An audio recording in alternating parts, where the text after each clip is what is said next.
রাত প্রায় ৩টে বাজে। এই প্রথম এমন কিছু ঘটছিল।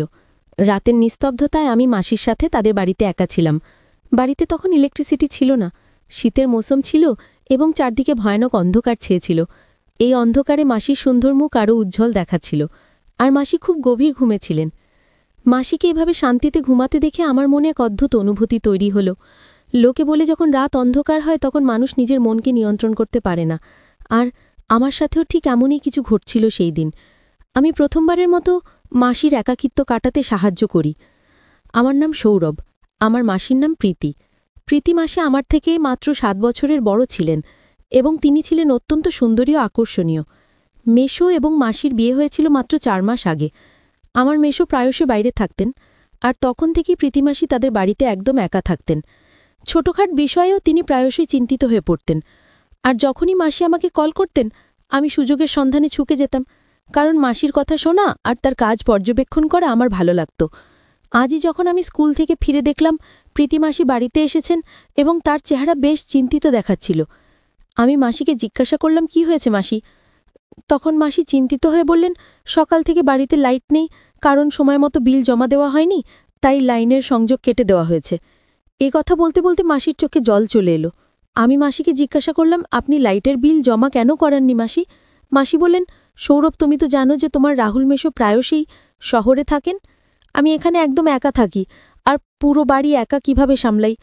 আমি লাইটের বিল কোথায় রেখেছি ভুলে গিয়েছি, তাই তাই জমা দেওয়ার কথা মনে ছিল না এবং লাইন কেটে দেওয়া হয়েছে। মাসির কথা শুনে আমি তাকে সান্ত্বনা দিলাম এবং বললাম, মাসি, আপনি আমার সাথে চলুন, আমি আপনার লাইটের বিল জমা দেবার কোনো উপায় বের করে দেব, তাহলে আপনার বাড়িতে লাইটও চলে আসবে। এসব শুনে মাসি খুব খুশি হয়ে গেলেন এবং আমি ক্ষুধার্ত তৃষ্ণার্ত অবস্থায় মাসির সাথে বেরিয়ে পড়লাম। আমি কোনো না কোনোভাবে মাসির লাইটের বিল জমা করে দিলাম। এরপর ফেরার পথে মাসি আমাকে তাদের বাড়িতে নিয়ে গেলেন। রাত বেশ গভীর হয়ে যাচ্ছিল এবং চারদিকে অন্ধকার ছড়িয়ে পড়ছিল, আর তখনও লাইট আসেনি। যখন আমরা বাড়িতে ঢুকলাম তখন আমরা কিছুই দেখতে পাচ্ছিলাম না। আমি তাড়াতাড়ি আমার ফোনের ফ্ল্যাশলাইট জ্বালালাম এবং অন্ধকারে হঠাৎই আমার নজর মাসির দিকে পড়ল। তখনই আমার মনে একটি চিন্তা এলো। আমি মাসিকে বললাম, আপনি বেডরুমে গিয়ে বসুন, আমি দেখি বিদ্যুতের জন্য কোনো ব্যবস্থা করতে পারি কিনা। মাসি বললেন, সৌরভ, আমার অন্ধকারে খুব ভয় লাগে, তাই তো তোমাকে আমার সাথে নিয়ে এসেছি। মাসির কথা শুনে আমি খুব স্নেহের সাথে তার মাথায় হাত রাখলাম এবং বললাম, মাসি, আপনি ভয় পাবেন না, এখন আপনি আপনার বাড়িতে একা নন।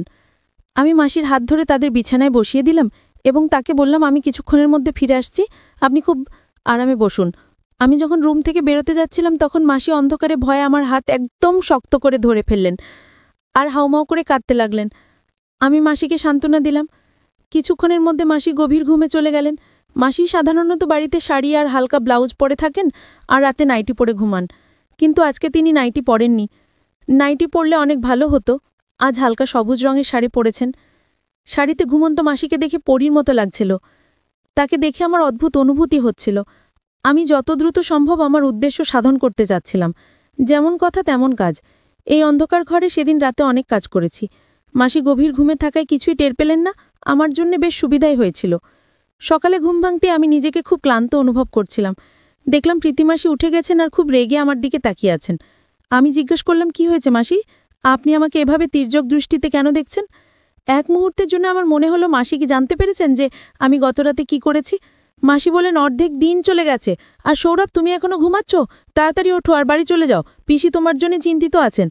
আমি মাসির হাত ধরে আমার পাশে বসালাম। মাসি বলেন, বেশি আদর দেখানোর দরকার নেই, আমি সব জানি। রাতে তুমি আমার বিছানায় কেন ঘুমিয়েছিলে? সৌরভ, তুমি আমার সাথে একদম ভালো করনি। আমার বাড়িতে আরও রুম আছে, তুমি চাইলে লবিতে ঘুমাতে পারতে। মাসির কথা শুনে আমি লজ্জায় মাথা নিচু করে ফেললাম। মনে হলো মাসি শুধু এত কই জানেন। আমি তার কথা উপেক্ষা করে স্নান করতে চলে গেলাম। একটু পর যখন বাড়ি ফিরলাম মা খুব রেগে বসেছিলেন। মা বললেন, সৌরভ, তুমি এতক্ষণ কোথায় ছিলে? আজ ফিরেছ? আমি মাকে বললাম, মাসি অন্ধকারে খুব ভয় পেয়েছিলেন তাই বাড়ি আসিনি। এখন সকালে মাসির বাড়িতে লাইট চলে এসেছে, এখন আর মাসির আর কষ্ট হবে না। মা বললেন, তোমার মাসি ছোট ছোট বিষয় নিয়ে টেনশন করার অভ্যেস হয়ে গেছে, এই অভ্যেস কবে ছাড়বে কে জানে। মা মাসির আচরণে খুব অভিযোগ করছিলেন, আর আমি মায়ের কথা শুনে শুধু মাথা নাড়াচ্ছিলাম। এমনি করে 3 দিন কেটে গেল, আর আমার মাসির বাড়ি যাওয়ার কোনো উপায় হচ্ছিল না। আমার মন খুব খারাপ ছিল যে কিভাবে মাসির বাড়ি যাব। 3 দিন পর যখন আমি বন্ধুদের বাড়ি থেকে ফিরছিলাম দেখলাম মা চিকেন বানাচ্ছেন। আমি ইচ্ছে করে মায়ের সামনে বললাম, মাসি চিকেন খেতে খুব পছন্দ করেন, কথা শুনে তারও একটু দয়া হলো যে মাসি তো চিকেন পাননি। মা বলে উঠলেন, মাসির বাড়ি তেমন দূরে নয়, গাড়ি নিয়ে যাও, 1 মিনিটও লাগবে না, আর তোমার মাসিকে দিয়ে আসো। আমি আমার সুযোগের সন্ধানে ছিলাম। ইচ্ছে করে একটু অনিচ্ছা দেখিয়ে বললাম, ঠিক আছে মা, আমি মাসিকে চিকেন দিয়ে আসি। মা তাড়াতাড়ি টিফিন প্যাক করে দিলেন। আমার মন খুশিতে ভরে গেল। আমি মাসির বাড়ি পৌঁছলাম। মাসি রান্না করতে যাচ্ছিলেন। চিকেনের টিফিন দেখে তিনি খুব খুশি হলেন আর আমাকেও খেতে বললেন। আমি সঙ্গে সঙ্গে তার সাথে বসে গেলাম আর আমরা দুজনে মিলে চিকেন খেলাম। আমি তো আমার বাড়ি ফিরে যাবার কোনো চিন্তাই করছিলাম না। বেশ কিছুক্ষণ পর আমি মোবাইলে গেম খেলা শুরু করলাম। আমি ফোন করে মাকে বলেছিলাম যে প্রীতিমাসি আমাকে জোর করে তার বাড়িতে আটকে রেখেছেন। যদিও প্রীতিমাসি আমার সাথে এমন কোনো কথা বলেননি। আমি মাসিকে বললাম, আপনি দিন দিন এত চিকন হয়ে যাচ্ছেন, আপনি বেশি করে খাবার পানি খান না কেন? মাসি বললেন, রোজ জুস খাওয়ানোর মতো কেউ নেই, তাই হয়তো এরকম হচ্ছে। আমি বললাম, ঠিক আছে, এখন থেকে দায়িত্ব আমার। তারপর আমি আনারের জুস এনে নিজে মাসিকে দিলাম আর তাতে এক ধরনের ওষুধ মিশিয়ে দিয়ে দিলাম। মাসি আমার দিকে তাকিয়ে বললেন, তোমার মতো ছেলে সবার হওয়া উচিত। তোমার রাহুল মেশো এখানে নেই, কিন্তু তুমি আমার এত খেয়াল রাখো যে এখন আমার তেমন সমস্যা হয় না। নইলে আমি বসে বসে ভাবতাম তোমার রাহুল মেশো ছাড়া আমার সময় কিভাবে কাটবে। মাসির কথা শুনে আমি হালকা করে হেসে দিলাম। মাসি কি জানতেন যে আমার এই সাহায্যের পিছনে কি উদ্দেশ্য লুকিয়ে আছে? আমি তো সবসময় সুযোগের খোঁজে থাকতাম। মাসি সেই জুস খাওয়ার পর গভীর ঘুমে পড়ে গেলেন এবং রাতের মতো আজকেও একটি কাজ করলাম। পরের দিনও আমি সকালে অনেক দেরি করে উঠলাম।